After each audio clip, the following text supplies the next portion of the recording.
بسم الله الرحمن الرحيم. الحمد لله رب العالمين، الصلاة والسلام على أشرف الأنبياء والمرسلين وعلى آله الطاهرين وأصحابه الطيبين ومن تبعهم بإحسان إلى يوم الدين. أما بعد،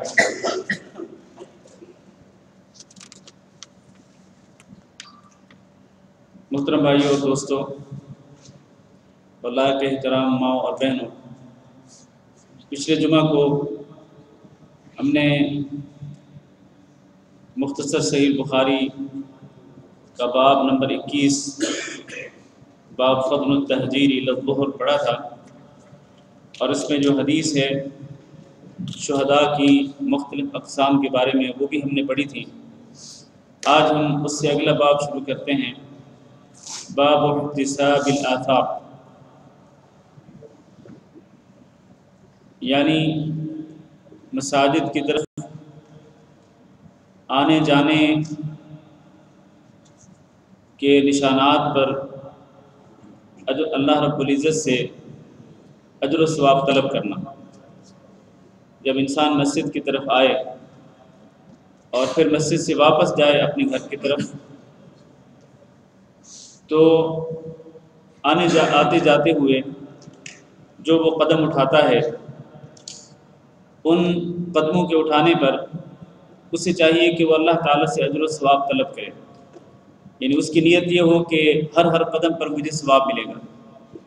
جب بھی وہ مسجد کی طرف آئے گا اور جب بھی مسجد سے واپس لوٹے گا تو ایک ایک قدم پہ اس کو نیکیاں ملے گی، ایک ایک قدم پہ اس کے درجات بلند ہوں گے اور ایک ایک قدم پہ اس کے گناہ معاف ہوں گے۔ اللہ تعالیٰ سے اجر و ثواب کا طلبگار ہو،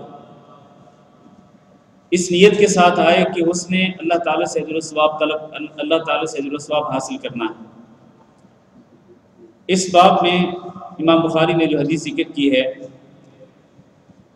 عن انس رضی اللہ عنہ ان بنی سلمہ ارادوا ان يتحولوا عن منازلهم فينزلوا قريبا من النبي صلى الله عليه وسلم، قال فكره رسول الله صلى الله عليه وسلم ان يعروا المدينة فقال الا تحتسبون آثاركم۔ انس رضی اللہ تعالیٰ عنہ بیان کرتے ہیں کہ بنو سلمہ نے ارادہ کیا کہ وہ اپنے گھروں کو چھوڑ کر نبی صلی اللہ علیہ وسلم کی مسجد کے قریب آباد ہو جائیں۔ ان کے گھر دور تھے، مسجد نبی سے، نبی صلی اللہ علیہ وسلم کے گھروں سے ان کے گھر دور تھے۔ کن کے گھر؟ بنو سلمہ کے۔ بنو سلمہ ایک قبیلہ کا نام، تو ان کے گھر جو ہیں وہ دور تھے، اور یہ تقریباً مسجد نبی، مسجد قبلتین اور مسجد فتح اس کے درمیان تھے۔ مسجد فتح سے مراد وہ مسجد ہے کہ جہاں پر جنگ احزاب ہوئی تھی، اور وہاں پر پہلے 7 مساجد بنائی ہوئی تھیں۔ اب ان 7 مساجد کو اکٹھا کر کے ایک ہی مسجد بنا دی گئی اور اس کا نام مسجد الفتح ہے۔ تو مسجد فتح سے لے کر مسجد قبلتین تک درمیان میں جو علاقہ ہے، اسی علاقے کے اندر بنو سلمہ کے گھر تھے۔ تو جب بنو سلمہ کے یہ لوگ وہاں پر آباد تھے، تو ان کو مسجد نبی کے لیے بہت اچھا خاصا چل کر آنا پڑتا تھا اور واپس چل کر جانا پڑتا تھا، اچھی خاصی مسافت تھی، تو ان کے لیے مشقت تھی۔ تو ہوا یہ کہ مسجد نبی کے قریب ہی کچھ گھر خالی ہوئے، تو ان لوگوں نے ارادہ کیا کہ یہ دور والے گھروں کو چھوڑ کر قریب والے گھروں کے اندر آ جائیں۔ تو نبی صلی اللہ علیہ وسلم نے اس بات کو ناپسند فرمایا۔ حضرت انس کہتے ہیں فکرہ رسول اللہ صلی اللہ علیہ وسلم نے اس بات کو ناپسند فرمایا کہ دور والے گھر چھوڑ کر قریب والے گھروں کے اندر آ جائیں، مسجد نبی کے قریب آ کر آباد ہوں۔ اس کو ناپسند فرمایا نبی صلی اللہ علیہ وسلم نے۔ ان یعروا المدینہ، اس بات کو بھی ناپسند کیا آپ صلی اللہ علیہ وسلم نے کہ وہ مدینہ کو خالی کر دیں، یعنی وہ جو دور والے گھر تھے ان کو چھوڑ کر ان کو بے آباد کر دیں، اور مدینے کا وہ جو علاقہ اس کو خالی کر دیں اور قریب آ کے آباد ہو جائیں۔ اس کو نبی صلی اللہ علیہ وسلم نے ناپسند فرمایا۔ تو آپ نے کیا فرمایا؟ فقال الا تحتسبون آثارکم، آپ نے فرمایا کہ کیا تم اپنے قدموں کے بدلے میں اللہ تعالیٰ سے اجر و ثواب کے طلبگار نہیں ہوتے؟ یعنی مطلب یہ ہے کہ نبی صلی اللہ علیہ وسلم نے ان کو ترغیب دی کہ دیکھو تم دور سے چل کے آتے ہو اور پھر مسجد نبی سے دور اپنے گھروں کی طرف واپس لوٹتے ہو، تو آتے ہوئے بھی اور واپس لوٹتے ہوئے بھی تم جتنے قدم اٹھاتے ہو ان قدموں کے بدلے میں تم اللہ تعالیٰ سے اجر و ثواب کے طلبگار بنو، تمہیں اجر ملے گا، قدم قدم پہ نیکیاں ملیں گی، قدم قدم پہ گناہ مٹیں گے، اور قدم قدم پہ درجات بلند ہوں گے۔ تو اس لیے آپ وہیں رہو، وہ دور والے گھروں میں ہی رہو۔ ایک روایت میں ہے کہ نبی صلی اللہ علیہ وسلم نے فرمایا یا بنی سلمہ دیارکم تکتب آثارکم، کہ تم اپنے انہی گھروں کے اندر ہی رہو جو تمہارے گھر دور ہیں، انہی کے اندر ہی رہو۔ کیوں؟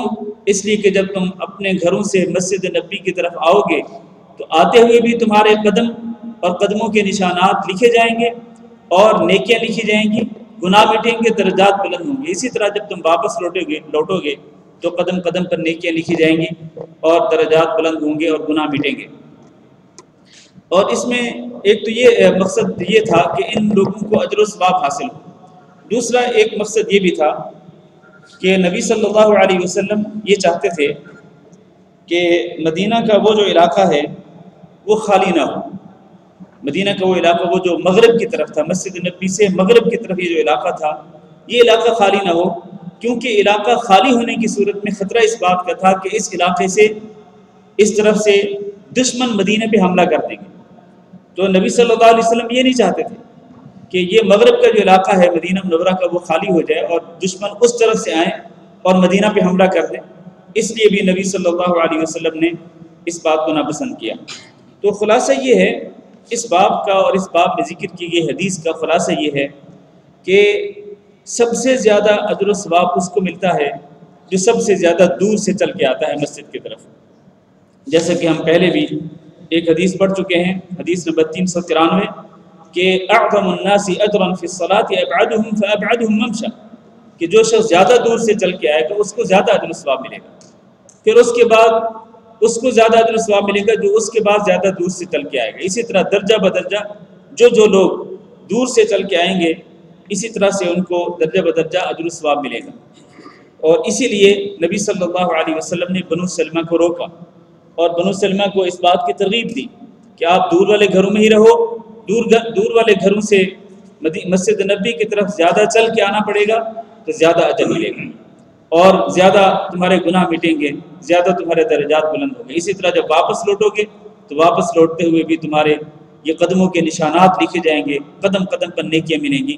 تو اس سے ثابت ہوتا ہے کہ جتنی دور سے انسان چل کے آئے اللہ کے گھر کی طرف، مسجد کی طرف، اتنا ہی زیادہ اس کو اجر و ثواب ملتا ہے۔ اگلا باب پڑھتے ہیں، باب فضل صلاۃ العشاء فی الجماعہ، جماعت میں عشاء کی نماز ادا کرنے کی فضیلت۔ جماعت میں یعنی با جماعت عشاء کی نماز ادا کرنے کی فضیلت کیا ہے؟ اس میں امام بخاری نے ایک حدیث کو ذکر کیا ہے اور وہ حدیث ابو ہریرہ رضی اللہ تعالیٰ عنہ۔ حدیث کے الفاظ عن ابی ہریرہ رضی اللہ عنہ قال قال النبي صلی اللہ علیہ وسلم ليس صلاة اثقل على المنافقين من الفجر والعشاء ولو يعلمون ما فيهما لأتوهما ولو حبوا۔ حضرت ابو ہریرہ رضی اللہ تعالیٰ عنہ سے روایت ہے کہ نبی صلی اللہ علیہ وسلم نے فرمایا کہ منافقوں پر فجر اور عشاء سے زیادہ بھاری نماز کوئی نہیں۔ منافقوں پر فجر اور عشاء سے زیادہ بھاری نماز کوئی نہیں، یعنی سب سے زیادہ بھاری نماز منافقوں کے لیے کون سی نماز ہے؟ عشاء اور فجر کی نماز۔ اس سے یہ معلوم ہوا کہ عشاء اور فجر کی نماز کم از کم مومنوں پر بھاری نہیں ہونی چاہیے۔ یہ اگر بھاری ہیں بھی دونوں نمازیں تو کن پر بھاری ہیں؟ منافقوں پر بھاری ہیں۔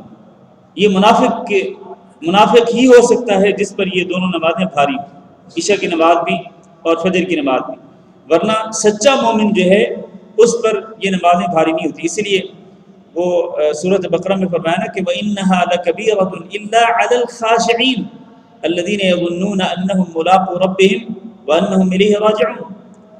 اس سے پہلے فرمایا وَاسْتَعِينُوا بِالصَّبْرِ وَالصَّلَاةِ وَإِنَّهَا لَكَبِيرَةٌ إِلَّا عَلَى الْخَاشِعِينَ، کہ تم مدد طلب کرو صبر کے ساتھ اور نماز کے ساتھ، اور یہ جو نماز ہے یہ بہت بھاری ہے، بہت بھاری ہے، لیکن کن پہ بھاری نہیں؟ إِلَّا عَلَى الْخَاشِعِينَ، خاشعین جو لوگ ہیں، اللہ تعالیٰ سے ڈرنے والے لوگ ہیں، سچے مومن، ان پر یہ نماز بھاری نہیں ہوتی۔ ان کی صفت کیا ہے؟ الذین یظنون، یہ سچے مومن خاشعین اللہ سے ڈرنے والے وہ ہیں جن کو اس بات پر یقین ہوتا ہے کہ انہم ملاقو ربہم، کہ اپنے رب سے ملنے والے ہیں، یعنی ان کو اپنے رب کے سامنے پیش ہونا ہے، اسی لیے اپنے رب سے ڈرتے ہیں، وَأَنَّهُمْ إِلَيْهِ رَاجِعُونَ، اور ان کو اللہ کی طرف لوٹایا جانا ہے، تو اس لیے ان کو اللہ رب العزت کے ہاں اللہ رب العزت کے سامنے حاضر ہونے کا خوف ہوتا ہے، اور خوف کی بنا پر ان کے لیے نماز بھاری نہیں ہوتی۔ لیکن جہاں تک منافقوں کا تعلق ہے تو منافقوں کے دلوں کے اندر اللہ کا خوف نہیں ہوتا، نہ اللہ کی محبت ہوتی، اس لیے ان کے لیے یہ نمازیں بھاری ہوتی ہیں، خصوصی طور پر عشاء کی نماز بھی اور اسی طرح فجر کی نماز بھی ان کے لیے بھاری ہوتی ہے۔ تو اگر کوئی شخص عشاء کی نماز کو اپنے لیے بھاری سمجھتا ہو، اور اگر کوئی شخص فجر کی نماز کو اپنے لیے بھاری سمجھتا ہو، بھاری سمجھنے کا مطلب کیا ہے؟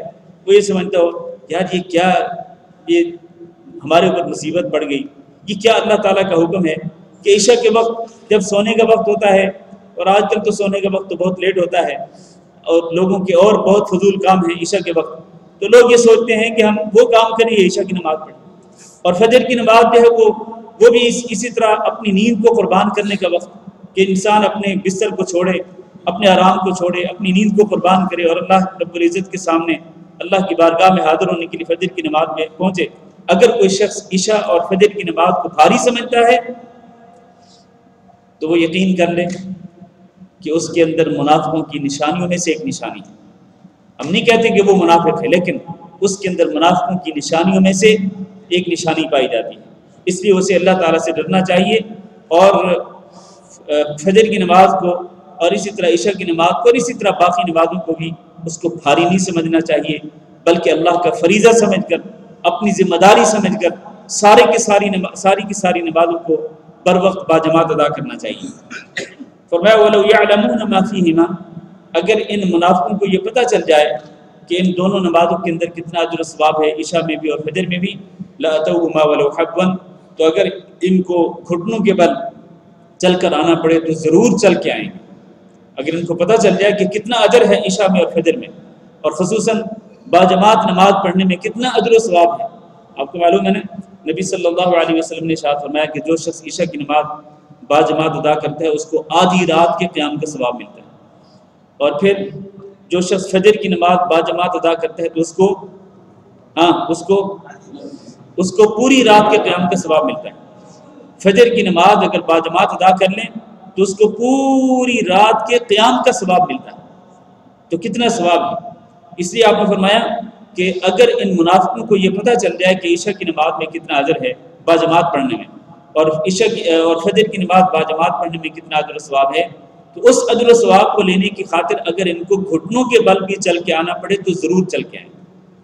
تو خلاصہ یہ ہے کہ امام بخاری نے اس باب کے اندر عشاء اور فجر کی نمازوں کو باجماعت ادا کرنے کی فضیلت کو بیان فرمایا ہے، اور اس حدیث میں بھی وہی فضیلت ذکر کی گئی، اور خاص طور پر آپ یہ دیکھیں کہ یہ جو دو نمازیں ہیں، عشاء کی نماز اور فجر کی نماز، یہ اندھیرے میں ہوتی ہیں، یہ دونوں نمازیں اندھیرے میں ہوتی ہیں، رات کے اندھیرے میں، اور رات کے اندھیرے میں چل کے آنا پڑتا ہے مسجد کی طرف، اگرچہ آج کل تو لائٹنگ ہوتی ہے، لیکن آپ دیکھ لیں جن علاقوں میں لائٹ نہیں ہوتی ہے تو ظاہر ہے ان کو اندھیرے میں چل کے آنا پڑتا ہے۔ تو اندھیرے میں مسجد کی طرف چل کے آنے کی پتہ ہے فضیلت کیا ہے؟ نبی صلی اللہ علیہ وسلم نے ارشاد فرمایا، کس کو حدیث یاد ہے یہ؟ اندھیرے میں مسجد کی طرف چل کے آنے کی فضیلت کیا ہے؟ کسی کے ذہن میں ہے وہ حدیث؟ ہاں جی فرمایا بشر المشائین فی الظلم الی المساجد بالنور التام یوم القیامہ، کہ آپ بشارت دیجئے، خوشخبری دیجئے ان لوگوں کو جو کہ اندھیرے میں مسجد کی طرف چل کے آتے ہیں کہ ان کو قیامت کے دن مکمل نور نصیب ہوگا، بالنور التام، مکمل نور ان کو نصیب ہوگا، ان کو روشنی نصیب ہوگی، اور اسی روشنی میں چل کے یہ لوگ پل صراط کو عبور کریں گے، اور اسی روشنی کے اندر یہ لوگ جنت کے دروازے پہ پہنچ جائیں گے۔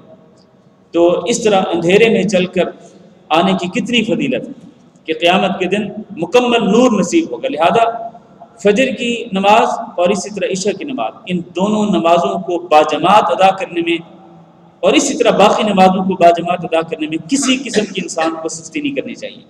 اپنی نیند قربان کرنی پڑے کریں، اپنا آرام قربان کرنا پڑے کریں، اور اسی طرح جو دنیا کی فضول چیزیں ہیں جو خصوصاً عشاء کے وقت، عشاء سے پہلے یا عشاء کے بعد ہوتی ہیں، ان فضول چیزوں کو قربان کر دیں اللہ کے دین کی خاطر اور اس اجر و ثواب کی خاطر جو بھی ہم نے ذکر کیا ہے۔ اللہ تعالیٰ سے دعا کرتے ہیں کہ اللہ ہم سب کو عمل کرنے کی توفیق دے۔ اگلا باب نمبر 24، باب من جلس فی المسجد ينتظر الصلاة وفضل المساجد۔ بیان اس بات کا کہ جو شخص مسجد میں بیٹھے نماز کے انتظار میں اور مساجد کی فضیلت کیا ہے، مسجد میں نماز کے انتظار میں بیٹھنے کی فضیلت کیا ہے، اور اسی طرح اللہ کے گھر مساجد کی فضیلت کیا ہے، وہ اس باب میں امام بخاری بیان کر رہے ہیں۔ حدیث معروف حدیث ہے، عنہ رضی اللہ عنہ عن النبی صلی اللہ علیہ وسلم قال سبعۃ یظلهم اللہ فی ظلہ۔ حضرت ابو ہریرہ رضی اللہ تعالیٰ عنہ سے ہی روایت ہے کہ نبی صلی اللہ علیہ وسلم نے فرمایا 7 قسم کے لوگ ایسے ہیں جن کو اللہ تعالیٰ سایہ دے گا اپنے سائے میں، یوم لا ظل الا ظلہ، جب اس کے سائے کے علاوہ کوئی اور سایہ نہیں ہوگا۔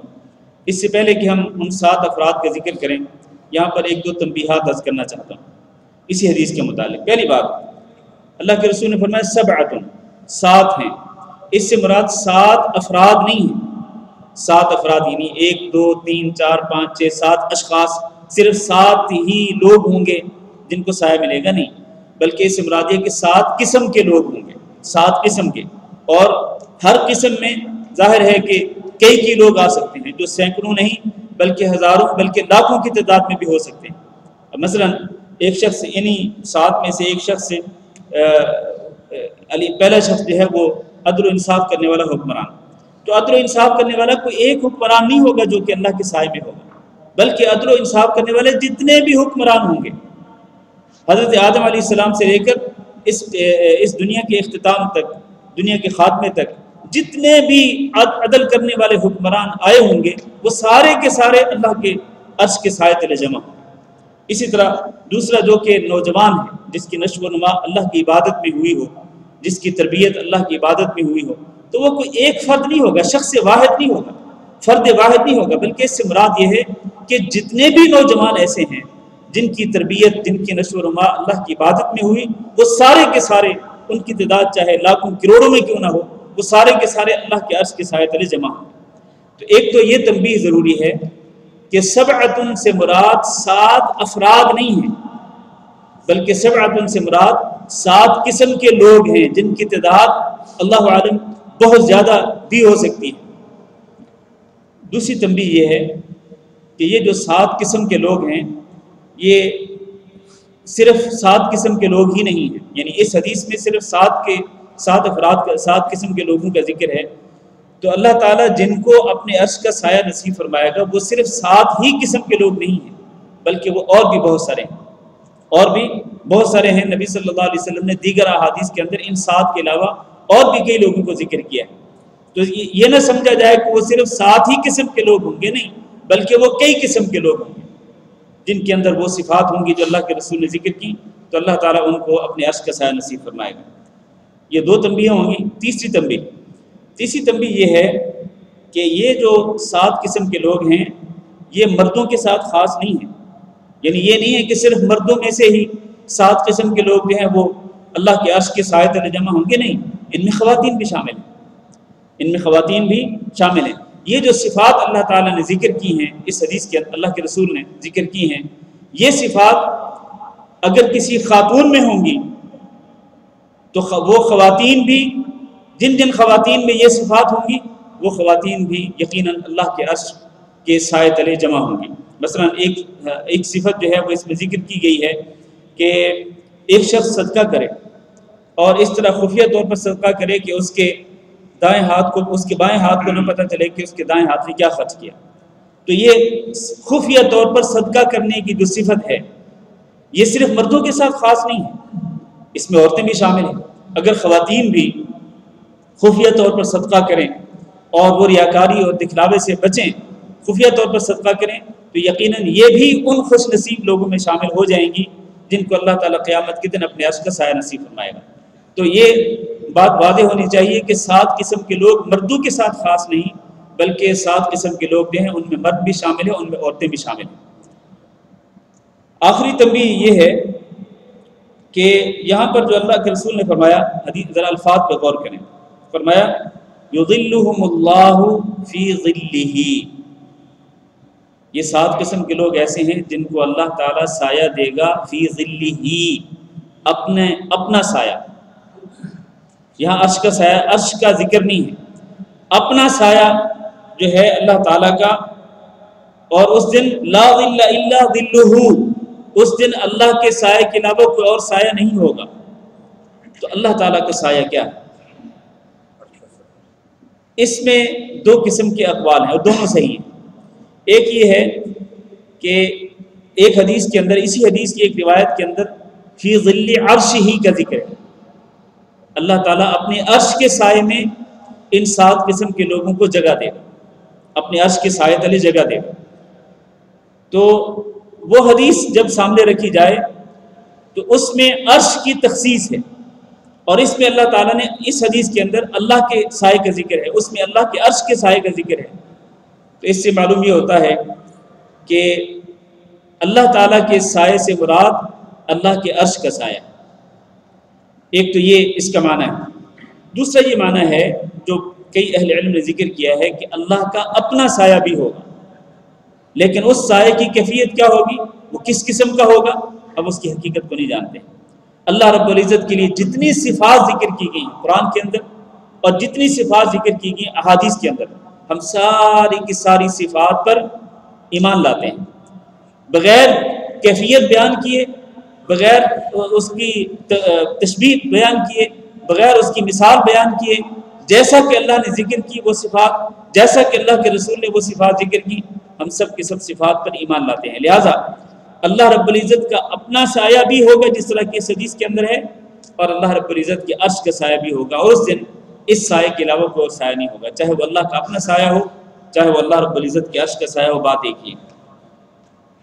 تو ان تنبیہات کو ذکر کرنے کے بعد ہم آگے بڑھتے ہیں۔ وہ 7 قسم کے لوگ کون ہیں؟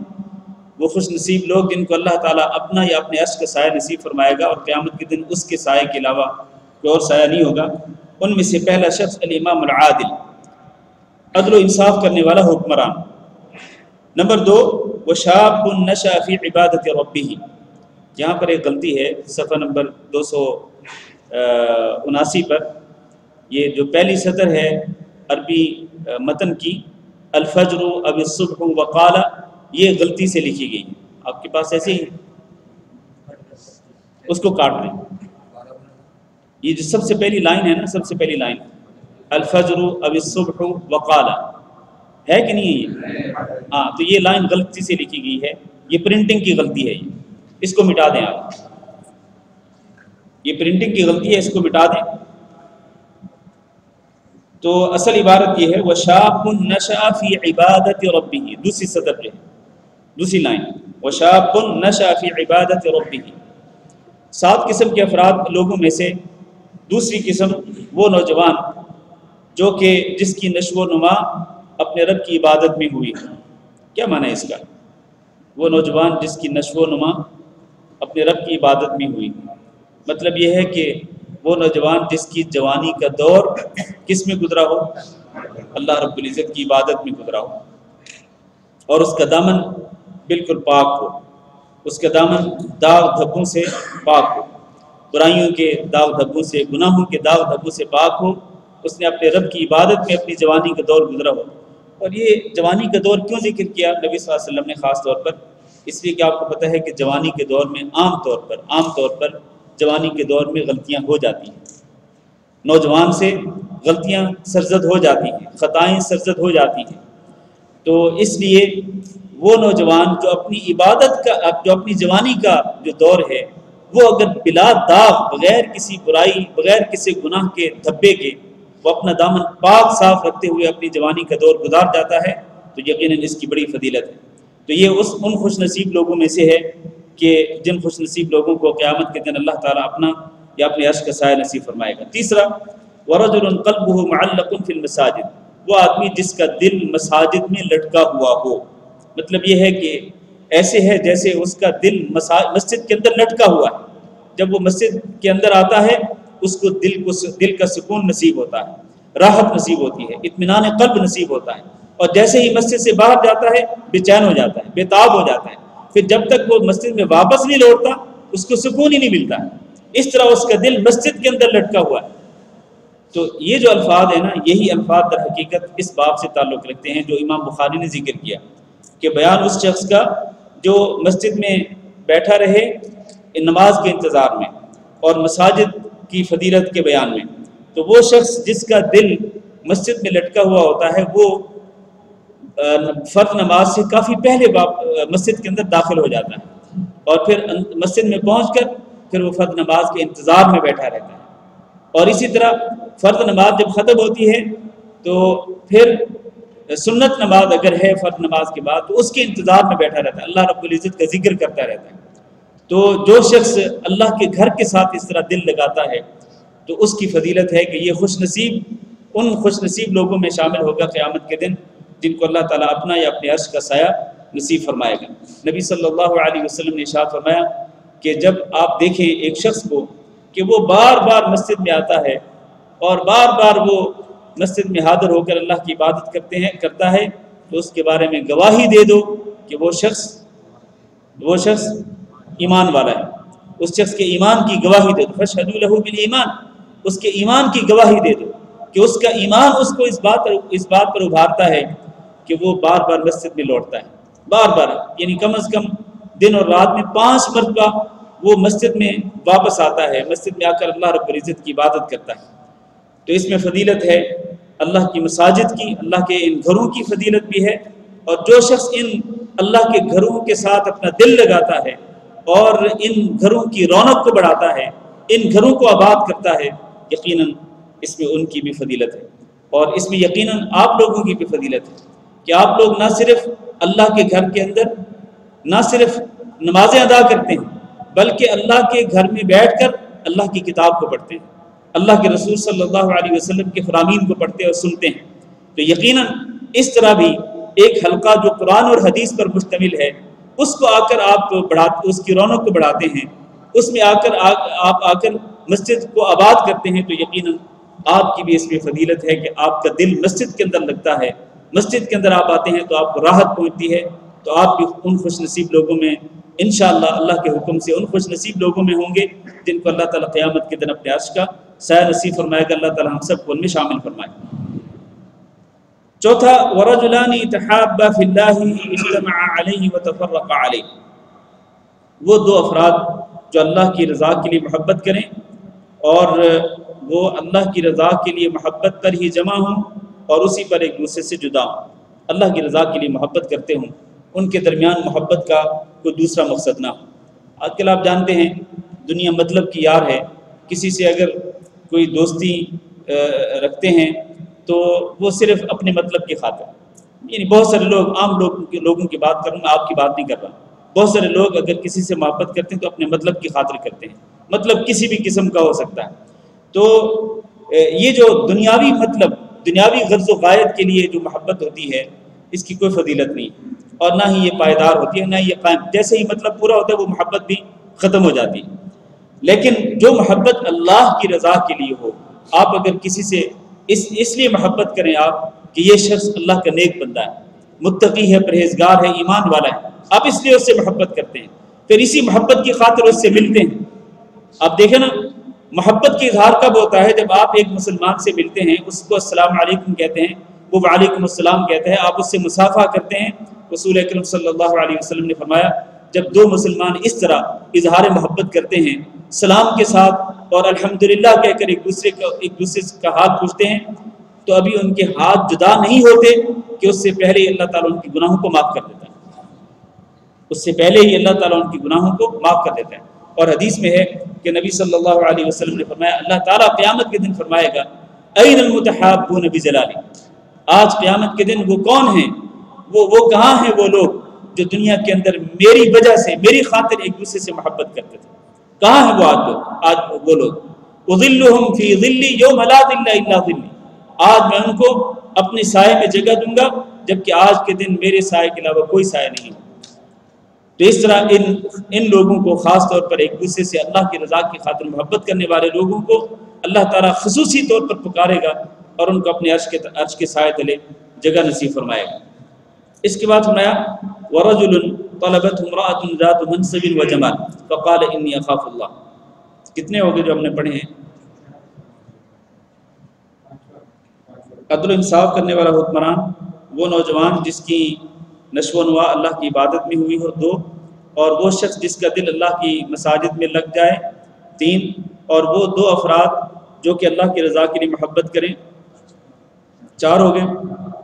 5واں وَرَجُلٌ طَلَبَتْهُ امْرَأَةٌ، اور وہ شخص جس کو ایک ایسی عورت طلب کرے جو کہ منصب والی ہو اور جمال والی ہو، خوبصورت ہو، اس کے پاس منصب بھی ہو، کسی بڑے عہدے پر فائز ہو اور خوبصورت بھی ہو۔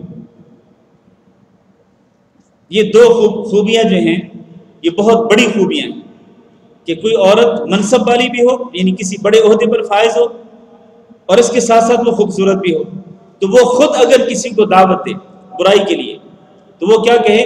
فقال انی اخاف اللہ، وہ اس کے جواب میں یہ کہے کہ نہیں، میں تو اللہ تعالیٰ سے ڈرتا ہوں، میں تمہاری اس آفر کو رد کرتا ہوں، اس کو ٹھکراتا ہوں، برائی کے لیے، بدکاری کے لیے تمہاری آفر میرے نزدیک کوئی حیثیت نہیں رکھتی ہے، چاہے تم کتنے بڑے منصب پہ کیوں نہ فائز ہو اور کتنی زیادہ خوبصورت کیوں نہیں ہو، میرے نزدیک تمہاری آفر کی کوئی حیثیت نہیں، میں اللہ تعالیٰ سے ڈرتا ہوں۔ تو جو شخص اللہ تعالیٰ سے ڈر کر اس طرح کی خوبصورت اور عہدے والی عورت کی آفر کو ٹھکرا دے، قیامت کے دن وہ شخص جو ہے وہ ان خوش نصیب لوگوں میں سے ہوگا جن کو اللہ تعالیٰ اپنے عرش کا سایہ نصیب فرمائے گا۔ 6واں وَرَجُلٌ تَصَدَّقَ، وہ شخص جو کہ صدقہ کرے، اخفا، اور صدقہ کرے تو خفیہ طور پر کرے، دکھلا کر نہیں، خفیہ طور پر چپ کے وہ صدقہ کر دے، کسی کو پتہ نہ چلنے دے، حتیٰ کہ اتنا خفیہ طور پر کرے کہ لا تعلم شمالہ ما تنفق یمینہ، کہ اس کے بائیں ہاتھ کو بھی پتہ نہ چل سکا کہ اس کے دائیں ہاتھ نے کیا خرچ کیا ہے، دائیں ہاتھ نے صدقے میں کیا دیا ہے، اس کے بائیں ہاتھ کو بھی پتہ نہ چل سکے، یعنی انتہائی خفیہ طور پر صدقہ کرے۔ جو شخص اس طرح خفیہ طور پر صدقہ کرے گا تو وہ بھی قیامت کے دن ان خوش نصیب لوگوں میں سے ہوگا جن کو اللہ تعالیٰ اپنے عرش کا سایہ نصیب فرمائے گا۔ قرآن میں ہے نا، قرآن مجید کے اندر ان تبدوا الصدقات فنعما ہی وان تخفوها فهو خیر لکم ویکفر عنکم من سیئاتکم، اگر تم صدقہ ظاہری طور پر دو اور تمہاری نیت میں اخلاص ہو، ریاکاری کا مقصد نہیں ہے، لیکن تم ظاہری طور پر دیتے ہو اور تمہاری نیت یہ بھی ہوتی ہے کہ تم میں دوں گا تو ہو سکتا ہے کوئی اور بھی صدقہ دے دے اس مسکین اور اس غریب کو، تو اس لیے سے اگر تم ظاہری طور پر صدقہ دو گے تو ٹھیک ہے، فنعما ہے، یہ بھی ٹھیک ہے، لیکن وَإِن تُخْفُوهَا، اگر تم صدقات کو چھپا کر دو گے، فَهُوَ خَيْرٌ لَكُمْ، تو یہ تمہارے لیے زیادہ بہتر ہے، وَيُكَفِّرُ عَنْكُم مِّن سَيِّئَاتِكُمْ، اور اس کے بدلے میں اگر تم خفیہ طور پر صدقہ دو گے تو اللہ تعالیٰ تمہارے گناہوں کو مٹا دے گا، لہذا خفیہ طور پر صدقہ کرنے کی فضیلت زیادہ ہے۔ آخری 7واں شخص جو ہے وَرَجُلٌ ذَكَرَ اللَّهَ خَالِيًا فَفَاضَتْ عَيْنَاهُ، ایک شخص خلوت میں اللہ تعالیٰ کو یاد کرے اور اللہ رب العزت کی عظمت کو یاد کرے، اس کی کبریائی کو یاد کرے، اس کی بڑائی کو یاد کرے اور اپنے گناہوں کو یاد کرے، پھر فَاضَتْ عَيْنَاهُ، پھر اس کی آنکھوں سے آنسو بہہ نکلے۔ تو یہ شخص جو خلوت میں اللہ تعالیٰ سے ڈرتا ہے اور اللہ سے ڈر کر وہ اللہ کی عظمت اور اس کی کبریائی اور اس کی پکڑ اور اس کے عذاب کو، اس کے جلال کو اپنے ذہن میں لا کر وہ اپنے گناہوں کو بھی سامنے رکھتے ہوئے وہ رو دیتا ہے، اللہ کے سامنے اپنی آنکھوں سے آنسو نکال دیتا ہے، تو یہ خوش نصیب بھی ان لوگوں میں سے ہے جن کو اللہ تعالیٰ قیامت کے دن اپنے عرش کا سایہ نصیب فرمائے گا۔ تو خلاصہ یہ ہے کہ اس حدیث کے اندر اللہ کے رسول صلی اللہ علیہ وسلم نے 7 قسم کے لوگوں کا ذکر فرمایا، ان میں سے ایک جس کا دل اللہ کی مسجد کے ساتھ لگ جائے اور وہ مسجد کے اندر انتظار کرتا رہے نماز کا، مسجد کے اندر بیٹھے تو پرسکون طریقے سے بیٹھے اور نماز کے انتظار میں بیٹھا رہے، تو یقیناً اس کی بڑی فضیلت ہے، یہ خوش نصیب لوگوں میں سے شامل ہے۔ اگلا باب پڑھتے ہیں، باب فضل من غدا او راح الى المسجد، فضیلت اس شخص کی جو صبح کے وقت مسجد کی طرف جائے یا شام کی طرف مسجد کی طرف جائے، اس کی کیا فضیلت ہے۔ وعنہ رضی اللہ عنہ عن النبی صلی اللہ علیہ وسلم قال من غدا الى المسجد وراح اعد اللہ له نزله من الجنہ كلما غدا او راح، حضرت ابو ہریرہ رضی اللہ تعالیٰ عنہ سے ہی روایت ہے کہ نبی صلی اللہ علیہ وسلم نے فرمایا جو شخص صبح کے وقت مسجد کی طرف جائے یا شام کی طرف جائے. صبح کے وقت کس نماز کے لیے جاتے ہیں؟ فجر کے لیے. اور شام کے وقت عصر بھی، مغرب بھی اور عشاء بھی. ظاہر ہے یہ تینوں نمازیں شام میں شامل ہیں. تو جو شخص صبح کے وقت مسجد کی طرف جائے یا شام کے وقت مسجد کی طرف جائے تو اللہ تعالیٰ اس کے لیے جنت میں مہمان نوازی تیار کرتا ہے. اس کے لیے اللہ تعالیٰ مہمان نوازی تیار کرتا ہے جنت کے اندر. کلما غدا و راح، جب کبھی بھی وہ صبح کے وقت جائے گا یا شام کے وقت جائے گا، ہر مرتبہ جب بھی جائے گا ہر مرتبہ اللہ تعالیٰ اس کے لیے مہمانی تیار کرے گا. اور مہمانی کس میں؟ جنت میں. تو یہ بہت بڑی فضیلت ہے. اس کی امید رکھتے ہوئے، اس کی نیت رکھتے ہوئے، دل میں ارادہ رکھتے ہوئے کہ مجھے اللہ تعالیٰ سے وہ مہمانی حاصل کرنی ہے، انسان کو مسجد کی طرف جانا چاہیے. جب کبھی بھی جائے، فجر کے لیے، ظہر کے لیے، عصر کے لیے، مغرب، عشاء، کسی بھی نماز کے لیے مسجد کی طرف آئیں گے. دیکھیں نا، آپ جب اللہ کے گھر میں آ جائیں گے تو اللہ تعالیٰ کے مہمان بن جائیں گے. دنیا کے اندر اگر کوئی شخص کسی کے پاس مہمان بن کے جاتا ہے، اس کے پاس کچھ بھی نہ ہو تو وہ کم از کم پانی کی بوتل ضرور پیش کرے گا، یعنی کچھ نہ کچھ اپنی استطاعت کے مطابق وہ مہمان نوازی کرے گا. تو اللہ تعالیٰ تو بڑا مہربان ہے. اکرم الاکرمین، کرم کرنے والوں میں سب سے زیادہ کریم ہے، سب سے زیادہ کرم والا، سب سے زیادہ رحم والا، سب سے زیادہ مہربان. تو کیا وہ اپنے مہمان کی عزت افزائی نہیں کرے گا؟ اپنے مہمان کی مہمانی نہیں کرے گا؟ یقیناً اپنے مہمان کی مہمانی کے لیے اللہ تعالیٰ اس کے لیے مہمانی تیار کرتا ہے. جنت کے اندر اللہ تعالیٰ حکم دیتا ہے کہ میرے اس بندے کے لیے مہمانی تیار کر دی جائے جب بھی کوئی بندہ مسجد کی طرف آئے گا کسی بھی نماز کے وقت. چلیں اگلا باب پڑھتے ہیں. باب اذا اقیمت الصلاۃ فلا صلاۃ الا المکتوبہ. یہ جو باب کے الفاظ ہیں یہ در حقیقت حدیث کے الفاظ ہیں.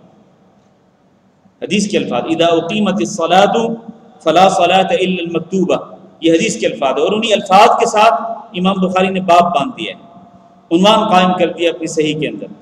اور یہ حدیث جو ہے، یہ جو حدیث ہے اذا اقیمت الصلاۃ فلا صلاۃ الا المکتوبہ، یہ صحیح بخاری کے اندر نہیں ہے، صحیح بخاری کے اندر نہیں ہے. یہ حدیث صحیح مسلم میں اور باقی حدیث کی کتابوں کے اندر ہے. امام بخاری نے اس کو روایت نہیں کیا، لیکن چونکہ یہ حدیث امام بخاری کی شرطوں کے مطابق نہیں تھی، اس لیے امام بخاری نے اس حدیث کو اپنی صحیح کے اندر روایت نہیں کیا. لیکن چونکہ صحیح حدیث ہے اس لیے اس حدیث کو باب کے طور پر ذکر کر دیا، ایک عنوان کے طور پر ذکر کر دیا. اور اس کا معنی کیا ہے؟ معنی یہ ہے کہ جب نماز کی اقامت ہو جائے تو پھر کوئی نماز نہیں ہوتی سوائے فرض نماز کے. جب نماز کی اقامت ہو جائے تو پھر کوئی نماز نہیں ہوتی سوائے فرض نماز کے. تو امام بخاری نے اس حدیث کو باب کے طور پر ذکر کیا اور حدیث کے طور پر ذکر نہیں کیا. یعنی جس طرح حدیث کو روایت کرتے ہیں امام بخاری، ہر حدیث کو اپنی سند کے ساتھ روایت کرتے ہیں، اس طرح روایت نہیں کیا. کیوں؟ اس لیے کہ یہ حدیث امام بخاری کی شرطوں کے مطابق نہیں تھی، ورنہ یہ حدیث صحیح ہے، صحیح مسلم کے اندر موجود ہے اور اسی طرح حدیث کی باقی کتابوں کے اندر بھی موجود ہے. خلاصہ یہ ہے اس حدیث کا کہ کوئی نماز نہیں ہو سکتی جب فرض نماز کی اقامت ہو جائے. فرض نماز کی اقامت ہو گئی، خلاص اب کوئی نماز نہیں ہو سکتی. لہذا فرض نماز کی اقامت ہونے کے بعد کسی شخص کو کوئی سنت نماز یا کوئی نفل نماز شروع نہیں کرنی چاہیے. اگر وہ شروع کرے گا سنت نماز کو یا وہ نفل نماز کو شروع کرے گا فرض نماز کی اقامت ہونے کے بعد تو اس کی وہ نماز باطل ہوگی. لا صلاۃ، کوئی نماز نہیں ہوگی الا المکتوبہ، سوائے فرض نماز کے. فرض نماز جس کے لیے اقامت کہی گئی بس وہی نماز ہو سکتی، اس کے علاوہ کوئی نماز نہیں ہو سکتی. اس لیے وہ لوگ جو کہ فرض نماز کی اقامت ہونے کے بعد سنتیں شروع کرتے ہیں ان کو سمجھ لینا چاہیے کہ ان کی وہ سنتیں باطل ہیں، ان کی ان سنتوں کی کوئی حیثیت نہیں. اس لیے کہ اللہ کے رسول فرمائے لا صلاۃ الا المکتوبہ، کوئی نماز نہیں سوائے فرض نماز کی. ہاں اگر پہلے سے آپ پڑھ رہے ہیں، اگر آپ پہلے سنتیں پڑھ رہے ہیں اور ادھر فرض نماز کی اقامت ہو گئی تو اب دو صورتیں ہیں کہ اگر آپ ابھی پہلی رکعت کے اندر ہیں تو آپ فوری طور پر سلام پھیر دیں اور اس نماز کو ختم کر کے فرض نماز کے اندر شامل ہو جائیں. لیکن اگر آپ ان سنتوں کے آخر تک پہنچے ہوئے ہیں اور ادھر فرض نماز کی اقامت ہو رہی ہے، آپ کو پتہ ہے کہ جب تک اقامت ختم ہوگی آپ کی سنتیں ختم ہو جائیں گی، تو کوئی حد نہیں، آپ سنتیں پوری کر لیں اور پوری کرتے ہی آپ فرض نماز میں شامل ہو جائیں، اس میں کوئی حرج نہیں. تو یہ کب ہے؟ یہ تب ہے جب پہلے سے آپ پڑھ رہے ہوں اور ادھر فرض نماز کی اقامت شروع ہو. لیکن اگر فرض نماز کی اقامت شروع ہو چکی اور اب آپ نے سنت نماز کو شروع کیا تو آپ کی یہ سنتیں ہرگز نہیں ہوں گی. یہ سنتیں آپ کی باطل ہیں، چاہے وہ فجر کی سنتیں کیوں نہ ہوں. فجر کی سنتیں بھی فرض نماز کی اقامت ہونے کے بعد شروع نہیں کی جا سکتی. حدیث پڑھتے ہیں، اور یہ جو حدیث ابھی پڑھنے والے ہیں یہ حدیث فجر کی سنتوں کے بارے میں ہی ہے. سنیے ذرا حدیث. عن عبداللہ بن مالک بن بحینہ رجل من الازد. عبداللہ بن مالک بن بحینہ جو ازد قبیلے سے تعلق رکھتے تھے رضی اللہ عنہ، وہ بیان کرتے ہیں کہ رسول اللہ صلی اللہ علیہ وسلم نے ایک شخص کو دیکھا. رأى رجلا، ایک شخص کو دیکھا. یہ صفحہ نمبر 280. ایک شخص کو دیکھا. یہ شخص کون تھا جس کو نبی صلی اللہ علیہ وسلم نے دیکھا؟ ایک حدیث میں اس کی صراحت موجود ہے کہ یہ خود عبداللہ بن بحینہ تھے. یعنی یہ وہ اپنا ہی واقعہ بیان کر رہے ہیں کہ عبداللہ بن بحینہ رضی اللہ تعالیٰ عنہ کو نبی صلی اللہ علیہ وسلم نے دیکھا وقد اقیمت الصلاۃ، اور نماز کی اقامت ہو چکی تھی. نماز کی اقامت ہونے کے بعد دیکھا کہ یہ کیا کر رہے تھے؟ یصلی رکعتین، 2 رکعتیں پڑھ رہے تھے. 2 رکعتیں پڑھ رہے تھے، اور یہ 2 رکعتیں فجر کی سنتیں تھیں. فلما انصرف رسول اللہ صلی اللہ علیہ وسلم، جب رسول اللہ صلی اللہ علیہ وسلم نے سلام پھیرا، لاث بہ الناس، تو لوگوں نے اس کو گھیر لیا، کیونکہ لوگوں نے دیکھ لیا تھا کہ فرض نماز کے بعد انہوں نے سنتیں شروع کی، اور نبی صلی اللہ علیہ وسلم نے بھی دیکھ لیا تھا. تو فرض نماز کی جماعت ختم ہونے کے بعد لوگوں نے گھیر لیا. فقال له رسول اللہ صلی اللہ علیہ وسلم، تو رسول اللہ صلی اللہ علیہ وسلم نے اس کو کیا کہا؟ فرمایا الصبح اربع، کیا تم نے صبح کی 4 رکعتیں پڑھی ہیں؟ فجر کی نماز کی 4 رکعتیں پڑھی ہیں؟ کیا تم نے فجر کی 4 رکعتیں پڑھی ہیں؟ مطلب یہ ہے کہ جب اقامت ہو گئی تھی تو اقامت ہونے کے بعد 2 رکعتیں الگ سے پڑھنا اور پھر 2 رکعتیں میرے پیچھے باجماعت پڑھنا، یہ ایسے ہے جیسے کہ تم نے فجر کی 4 رکعتیں پڑھی. ہاں جی، 4 فرض پڑھیں، حالانکہ فجر کے کتنے فرض ہیں؟ 2 ہی فرض ہیں. تو نبی صلی اللہ علیہ وسلم نے ناراضگی کا اظہار کیا کہ کیا تم نے فجر کی 4 فرض پڑھے؟ مطلب یہ ہے کہ تمہیں وہ 2 رکعتیں اقامت ہونے کے بعد نہیں پڑھنی چاہیے تھی. تمہیں چاہیے تھا کہ تم جماعت کے اندر شامل ہو جاتے اور فرض نماز میرے ساتھ پڑھتے، 2 ہی رکعتیں پڑھتے. تو یہ شدید ناراضگی کا اظہار کیا نبی صلی اللہ علیہ وسلم نے. اس سے معلوم یہ ہوا کہ اقامت شروع ہونے کے بعد کسی نماز کی سنتیں شروع نہیں کی جا سکتی. جب اقامت ہو گئی تو اب کسی بھی نماز کی سنتوں کو آپ شروع نہیں کر سکتے ہیں، چاہے فجر کی نماز کیوں نہ ہو. اس پر نبی صلی اللہ علیہ وسلم نے ناراضگی کا اظہار کیا. ہاں، اگر پہلے سے آپ سنتیں پڑھ رہے ہیں تو میں نے پہلے مسئلہ بیان کر دیا ہے، انشاءاللہ وہ مسئلہ واضح ہوگا. اور یہاں یہ مسئلہ بھی بیان کر دوں کہ فجر کی سنتوں کا جہاں تک تعلق ہے، اگر کوئی شخص فجر کی اقامت سے پہلے فجر کی سنتیں نہ پڑھ سکا ہو تو اس کو چاہیے کہ وہ فجر کی نماز کے بعد پڑھ لے.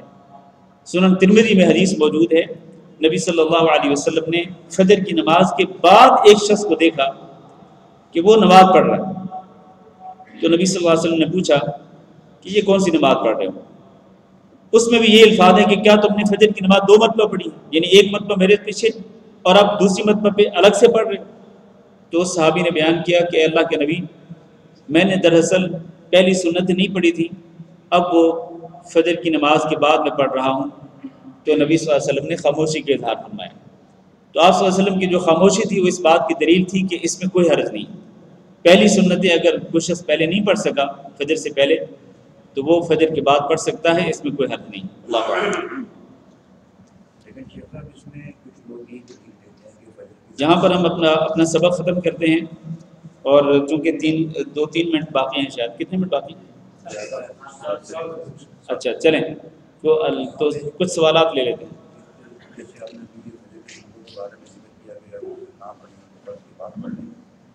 کچھ لوگ یہ دلیل لیتے ہیں کہ فجر کے فرضوں کے بعد کوئی نماز میں جب تک اشراق نہ ہو جائے جی، وہ اس بات میں دلیل وہ مطلق کسی صحابی کو اپنے ہم نے منع نہیں فرمایا. یہ جو قول ہے کہ فجر کی نماز پر کوئی نماز نہیں، یہ ہے کہ ہو جائے گی نہیں. اصل میں کسی بھی مسئلے کے اندر جتنی بھی احادیث ہوں سب کو جمع کرنا چاہیے. اور جمع کر کے پھر ایک موقف جو ہے وہ اختیار کرنا چاہیے۔ اب اس مسئلے کے اندر جب ہم دیکھتے ہیں تو ایک طرف بالکل آپ کی بات صحیح ہے، ایک طرف نبی صلی اللہ علیہ وسلم نے منع فرمایا کہ لا صلاۃ بعد صلاۃ الفجر حتی تطلع الشمس، کہ فجر کی نماز کے بعد کوئی نماز نہیں یہاں تک کہ سورج طلوع ہو جائے۔ تو نبی صلی اللہ علیہ وسلم نے نفی کی ہے، اس میں منع کیا ہے کہ آپ فجر کی نماز کے بعد کوئی نماز نہیں پڑھ سکتے جب تک کہ سورج طلوع نہ ہو جائے۔ اور ادھر نبی صلی اللہ علیہ وسلم نے خاموشی اختیار فرمائی اس شخص کی نماز پر جو کہ فجر کی نماز کے بعد پڑھ رہا تھا۔ تو ہم کس طرح سے اس میں جمع کریں گے؟ تطبیق کس طرح سے ہوگی؟ تطبیق اس طرح سے ہوگی کہ فجر کی جو پہلی حدیث ہے جس میں منع کیا نبی صلی اللہ علیہ وسلم نے، وہ در حقیقت عموماً نفل نماز کے بارے میں ہے، کہ عموماً نفل نماز سے منع کیا نبی صلی اللہ علیہ وسلم نے کہ کوئی نفل نماز نہیں ہو سکتی فجر کی نماز کے بعد جب تک کہ سورج طلوع نہ ہو۔ طلوع ہونے کے بعد جب سورج جو ہے وہ کچھ بلند ہو جائے تو پھر آپ اشراق کی نماز اور چاشت کی نماز جو نفل نماز ہے وہ پڑھ سکتے ہیں، ورنہ فجر کی نماز کے بعد کوئی نفل نماز نہیں ہے۔ تو یہ نفل نماز کے متعلق ہے۔ باقی رہی سنت نماز جو فجر سے پہلے جو سنتیں ہیں ان کی اجازت ہے۔ نبی صلی اللہ علیہ وسلم نے جو خاموشی ظاہر کی اس شخص کو دیکھ کر، تو یہ اس بات کی دلیل ہے کہ یہ مستثنا ہے، فجر کی جو سنتیں ہیں یہ مستثنا ہیں عمومی نماز سے، عمومی نفل نماز سے۔ جو سنتیں ہیں وہ بھی نفل نماز ہی ہیں، لیکن یہ مستثنا ہیں عموماً نفل نماز سے، اور ان کو فجر کی نماز کے بعد پڑھا جا سکتا ہے، کوئی حرج نہیں۔ ہم نے آپ کو شاید یاد ہو ممنوع اوقات کے بارے میں ہم نے بڑی طویل بحث کی تھی۔ جب ہم نے حدیثیں پڑھی تھیں تو ہم نے کہا تھا کہ جو ممنوع اوقات ہیں ان میں سے ایک ممنوع وقت جو ہے وہ فجر کی نماز کے بعد کا بھی ہے جب تک کہ سورج طلوع ہو کر بلند نہ ہو، لیکن ہم نے کہا تھا کہ کچھ نمازیں ہیں جو مستثنا ہیں۔ کہا تھا ہم نے کہ نہیں کہا تھا؟ ہم نے کہا تھا کہ کچھ نمازیں مستثنا ہیں، ممنوع اوقات میں پڑھی جا سکتی ہیں، ان میں سے ایک نماز یہ بھی ہے فجر کی سنتیں۔ فجر کی سنتیں اگر کوئی شخص پہلے نہیں پڑھ سکا تو بعد میں پڑھ سکتا ہے۔ ہاں جی، اور سوال؟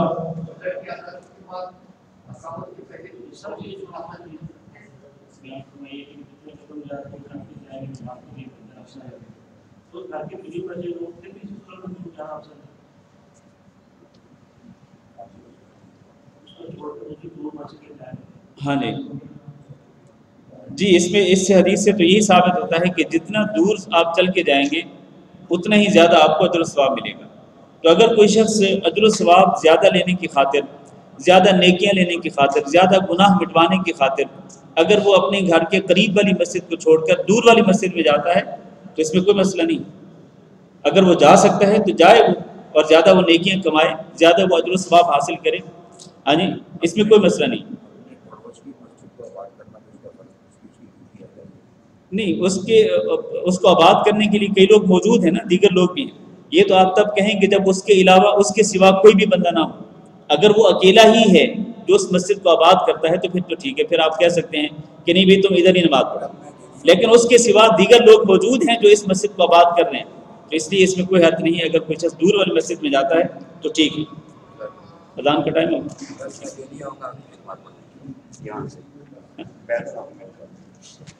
سبحانک اللہم و بحمدک اشہد ان لا الہ الا انت استغفرک و اتوب الیک۔